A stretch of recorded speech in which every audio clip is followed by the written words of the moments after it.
Carderie sanglante, un feuilleton moderne et horrifique, entièrement réalisé dans les studios de Radio Cob, avec de l'aventure, du frisson, des corps nus et du sang, de l'humour et de l'amour, cocktail explosif qui vous emportera vers une véritable réflexion philosophique.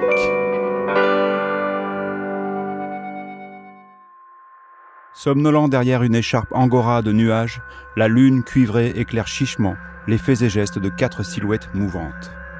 Félicia Daniel, Joël Folliot, le commandant et le journaliste Crémieux se déplacent aussi discrètement que possible dans la moiteur de la nuit d'été.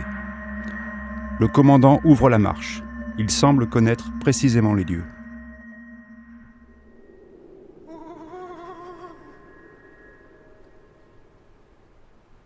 Vous êtes sûr de ne pas vous tromper, commandant ? Cher Félicia, sachez que je connais chaque recoin du village. J'y suis né.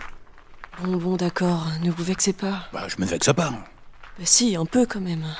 Oh là là, arrêtez de vous chamailler. On est censé rester discret. Elle est belle, la police française. À l'image de la presse. Chut, on arrive. J'aperçois le mur d'enceinte et le grand portail rouillé. Bonjour l'ambiance. Si vous cherchez vos vierges disparues, venez creuser ici en premier. C'est allumé au premier étage. Et aussi dans cette sorte de conciergerie un peu décatie, couverte par un chêne centenaire. Vous écrivez un bouquin ou quoi, vous ? Pas quoi ? Je sais pas. On rampe comme des pauvres diables dans la nuit, au milieu des bestioles, et vous êtes prise de lyrisme balsacien. Vous êtes une drôle de gendarme. Silver ? Quoi ? Taisez-vous. À quelques dizaines de mètres de là, dans le sous-sol du château, Egidio Tracono suit attentivement l'incursion des 4 intrus à travers une dizaine d'écrans de surveillance. Il a les yeux exorbités et peine à contenir une excitation féroce. À ses côtés, un petit homme sec, vêtu d'un jogging et d'un t-shirt noir, qui cache mal la maigreur de ses membres, est assis devant une console à partir de laquelle il dirige les caméras à sa convenance. En vérité, il a plutôt une tête sympathique, celle d'un type qu'on a envie d'avoir pour grand-père. Je vous l'avais bien dit, maître B. Ces 4-là nous ont repérés. Ils veulent nous causer des ennuis. Et ces 2 femmes, avec leur poitrine écrasée sous l'herbe, elles sont vraiment insupportables. Hein, maître B?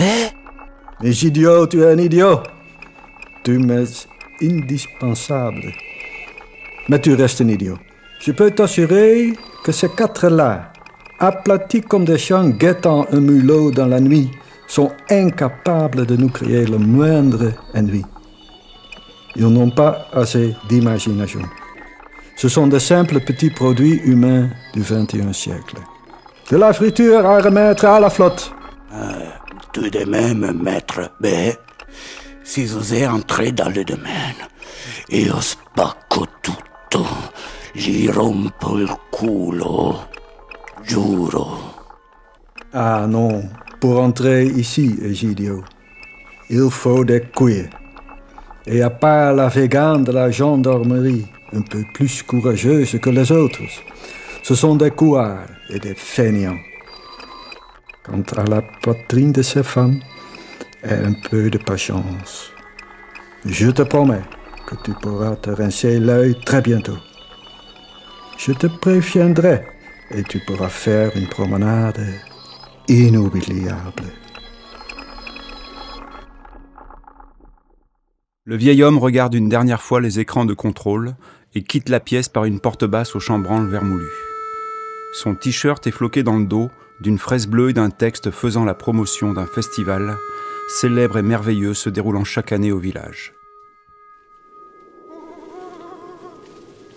On va finir par prendre Racine. Qui a eu la brillante idée de venir jouer au Club des 5 dans ce coin paumé ? C'est moi, Silver. Et chacun de vous a répondu oui avec enthousiasme. Qu'on fait ? On s'approche, on entre ? Ah, certainement pas. Nous serions définitivement en faute. Bon, on a fait chou blanc, quoi. Je suis pas d'accord. Nous avons appris une chose en venant ici ce soir. Laquelle ? Nous avons appris que les énergies sont totalement négatives ici. Elles sont aussi agressives que l'odeur d'un camion d'équarrissage. C'est à faire froid dans le dos. Vous êtes magnétiseuse ou truc dans le genre ? Pas à ma connaissance, même si je sais trouver les sources avec une baguette de noisetier. Ça va bien nous avancer. Bon, que fait-on? Je suis éreinté. On va boire un coup? On va quand même pas aller se coucher comme les poules. Sans moi, merci, je suis pas du soir. Silver, ça vous dit une petite birotte chez Flavius?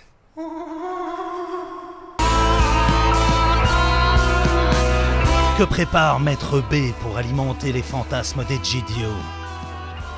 Félicia Daniel est-elle une alcoolo? Le domaine de Maître B est-il traversé d'énergie maléfique? Vous le saurez en écouter le choprin des hippodes de Carderante Sangli, un Teufon d'Arioboc.